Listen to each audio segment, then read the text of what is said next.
You wrote a wonderful essay called Language and Freedom. Before I get there, though, it seems to me what the motivation to study language was to understand something which you often talk about as human nature. I was going to ask you what I still don't quite know what the phrase means, human nature. But you seemed attracted to the notion that understanding human nature would help us understand social interactions, an issue that has been and clearly is very important to you when you get there. And you were attracted and have written a lot about Rousseau. Now, I remember Rousseau, Jean-Jacques Rousseau, had a big impact on me when I read him, The Social Contract, because of that famous phrase, man is born free but lives forever in chains, which took me a long time to understand. And but Rousseau had this idea, which in your writing you've repeated a number of times, that somehow the natural state of man, and we'll just use man for that moment here, is a good one, and somehow society screws that up. So, for example, you wrote, actually at the time of American draft resistors, you were saying many who were beginning to recover from the catastrophe of 20th century Western civilization, which has so tragically confirmed Rousseau's judgment. And he wrote, "Here arose the national wars, battles, murders, and reprisals which make nature tremble and shook reason, and all those horrible prejudices which rank the honor of shedding human blood among the virtues. The most decent men learned to consider it one of their duties to murder their fellow man. At length men were seen to massacre each other by the thousands without knowing why. More murders were committed on a single day of fighting, and more horrors in the capture of a single city than were committed in the state of nature during whole centuries over the entire face of the earth." Now, is that really, it seems to me that that's wrong. That's Rousseau. Yeah, it's Rousseau, but I mean, you quoted it. And the question is, do you agree with that? I mean, it seems to me that, in fact, one of your former colleagues, Steve Pinker, has written a book, The Better Angels of Our Nature, that in fact, if you wanted to choose a time to be around and have a happy, nonviolent life, today is a lot better than when you're being around at Neanderthal times. Well, that's what he claims, but the weight of evidence is strongly against it. You think so? I think so. There's very good work by a serious anthropologist, Brian Ferguson is one, who's worked through his data and I think shown that it's probably wrong for about 95% of human existence, namely the hunter-gatherer periods. It's really with the emergence of state systems, the development of complex agriculture, they begin to get wars that are very destructive. I mean, there's killing among hunter-gatherers, but it's pretty limited. But there has been moral progress. In fact, you wrote. Well, one thing that he says is correct. I think that's about it. Since the Enlightenment, there has been moral progress. In our own lifetimes, there's been moral progress. So consider, for example, the status of women's rights today and in 1950. Very different. The status of civil rights, very different. The gay rights, very different. That's progress. And it's been going on slowly since the Enlightenment. But that's a pretty brief period of human history. And in fact, right at this same time have been the most murderous, destructive wars ever. And even 70 years ago, the creation by some of the smartest people in the world of a device that may destroy us all and is on the verge of destroying us all. We'll get to that. As you know, I'm the chairman of the board of Bolton, the Atomic Scientists. It's an issue that's really of great interest to me. You actually just reproduced a quote I was going to talk about for you. Is it that there has been moral progress in many ways, status of women in particular. You talk about your daughters versus your grandmother. And you say it's fairly brief, but don't you think it's interesting that coincides with the rise of science? Do you think that's coincidental?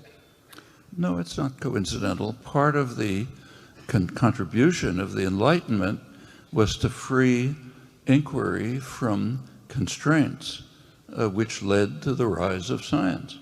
So breaking free of these fetters that society had imposed did permit the rise of science, did permit moral progress, also permitted massive destruction.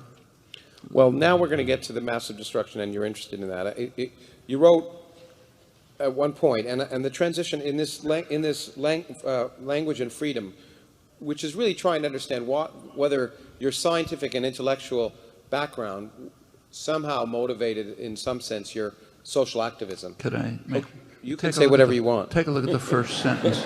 The first sentence of this article says, "I've been asked to talk about language and freedom."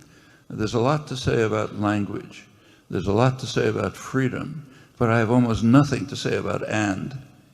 Okay, but here's one of the things. How are they connected? Here's one of the things you did say, which I find interesting, which I want to ask if it motivates you. Okay, I mean, I like to believe that the intensive study of one aspect of human psychology, human language, may contribute to a humanistic social science that will serve as well as an instrument for social action. I would like to believe that's crucial. Yes, I would like. Has that been but has that been a motivator? No. I'm not saying you say it has, but in a personal sense, do you think that makes a connection in your own personal activism? Well, if you look at as a historical fact, no, they're separate.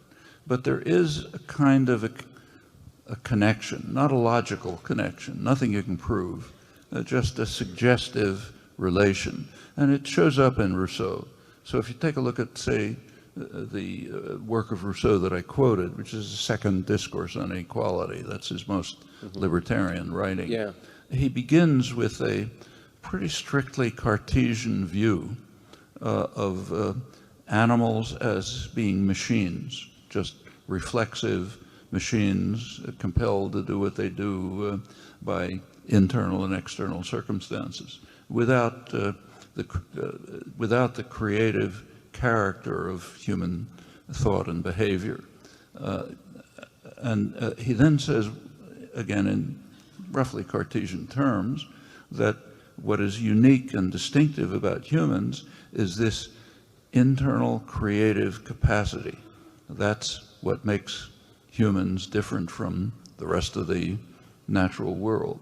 Then comes a thesis, which is not proved, but I think is plausible, namely any social arrangements that inhibit or constrain that free creative capacity are fundamentally illegitimate unless they can justify themselves. That means any structure of authority, domination, hierarchy, whether it's in a patriarchal family or in international affairs or anything in between, should be subject to challenge. It's not self-justifying. There's,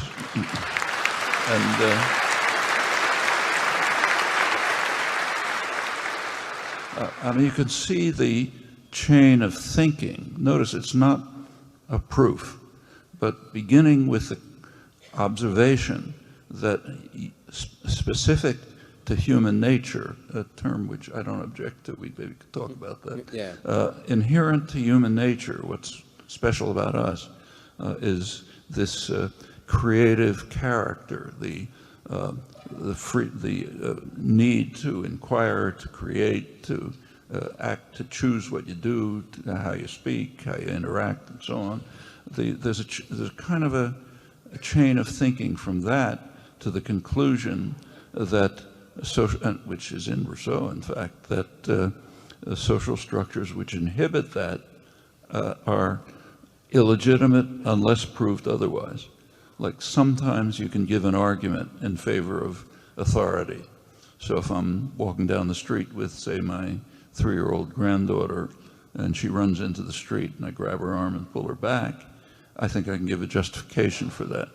But the point is that the argument is that any form of authority and domination requires justification.